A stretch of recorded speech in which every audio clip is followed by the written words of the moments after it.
Good morning students.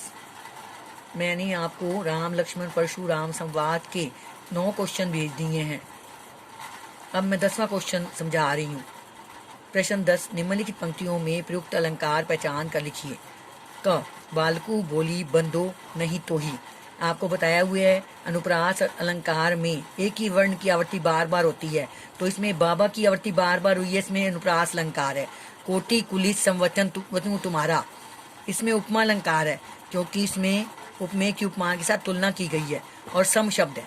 तुम तो कालू हाँक जनु लावा, बार बार मोही लागी बुलावा, इसमें उपमेय की उपमान में संभावना बताई जाती है। इसमें उत्प्रेक्षा अलंकार है क्योंकि जनु शब्द है।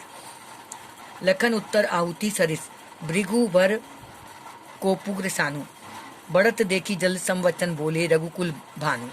इसमें आहुति सरिस है तो ये इसमें उपमा अलंकार है। नीचे रघुकुल भानु, तो इसमें रघुकुल भानु में रूपक अलंकार है। प्रश्न 11, सामाजिक जीवन में क्रोध की जरूरत बराबर पड़ती है। यदि क्रोध ना हो तो मनुष्य दूसरे के द्वारा पहुंचाए जाने वाले बहुत से कष्टों की चिर निवृत्ति का उपाय ही ना कर सके। आचार्य रामचंद्र शुक्ल जी का यह कथन इस बात की पुष्टि करता है कि क्रोध हमेशा नकारात्मक भाव लिए नहीं होता, बल्कि कभी कभी सकारात्मक भी होता है। इसके पक्ष या विपक्ष में अपना मत प्रकट कीजिए। क्रोध के पक्ष में, जीवन में क्रोध की बराबर आवश्यकता पड़ती है क्योंकि क्रोध अन्याय का प्रतिकार कराता है।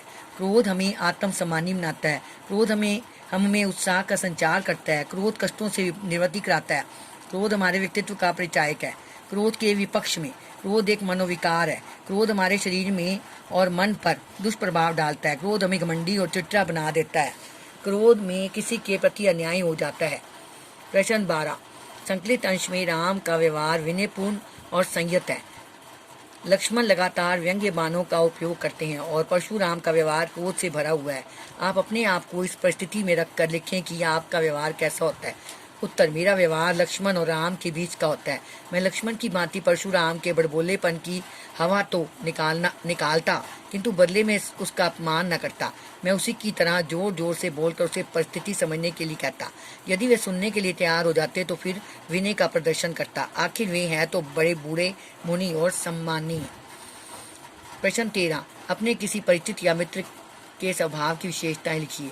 उत्तर, हमारे मित्र के स्वभाव की विशेषताएं। नंबर 1, हमारा मित्र मित्रता का निर्वाह करना चाहता है। वह विनम्र है पर सीमा से बढ़कर नहीं। मेरा मित्र माता पिता एवं गुरुजनों का पूरा पूरा सम्मान करता है। नंबर 4, वह एक दूसरे के साथ सहयोग करता है। नंबर 5, मेरा मित्र क्रोधी स्वभाव का नहीं है पर आत्मसम्मानी है। नंबर 6, मेरा मित्र जिज्ञासु प्रवृत्ति का है। वह प्रत्येक बात की तह में जाता है। प्रश्न 14, दूसरों की क्षमताओं को कम नहीं समझना चाहिए। इस शीर्षक को ध्यान में रखते हुए एक कहानी लिखिए। एक खरगोश खुद को बहुत तेज और बहादुर और कछुए को बहुत धीमा समझता था। इसी घमंड में उसने उसे दौड़ की चुनौती दे दी। कछुआ हंसते हंसते मान गया और दौड़ में शामिल हो गया। खरगोश ने एक छपाका मारा और आधा रास्ता पार कर लिया। अब शरारत वश में सोचने लगा, बाकी रास्ता तो मैं सुस्ता कर भी पार कर लूंगा।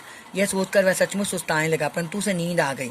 इधर कछुआ धीरे धीरे चलता रहा और लक्ष्य तक पहुंच गया। खरगोश जागा तो बहुत देर हो चुकी थी। तब उसे एहसास हुआ कि किसी को भी कम नहीं आंकना चाहिए। प्रश्न 15, उन घटनाओं को याद करके लिखी जब आपने अन्याय का प्रतिकार किया हो। उत्तर, मुझे याद है हमें पूरे नगर की दौड़ प्रतियोगिता में प्रथम आया। मुझे याद है कि मैं पूरे नगर की दौड़ प्रतियोगिता में प्रथम आया। खेल विभाग के अधिकारी ने मुझे कहा, अगर तुम प्रांतीय प्रतियोगिता में भाग लेना चाहते हो तो मुझे 1000 रुपये ला देना, वरना दूसरे का नाम आगे भेज दूंगा। मैंने उस अधिकारी की शिकायत अपने जिलाधीश को कर दी। परिणाम ये हुआ कि मुझे अवसर मिला और मैंने प्रांतीय प्रतियोगिता जीती। उस अधिकारी को खूब खरी खोटी सुननी पड़ी। प्रश्न 16, अवधी भाषा का आज किन किन क्षेत्रों में बोली जाती है। उत्तर, अवधी भाषा आजकल लखनऊ, इलाहाबाद, फैजाबाद, मिर्जापुर, जौनपुर, फतेहपुर और आसपास के क्षेत्रों में बोली जाती है। बच्चों, आपने ये सारे प्रश्नोत्तर याद करने और लिखने हैं।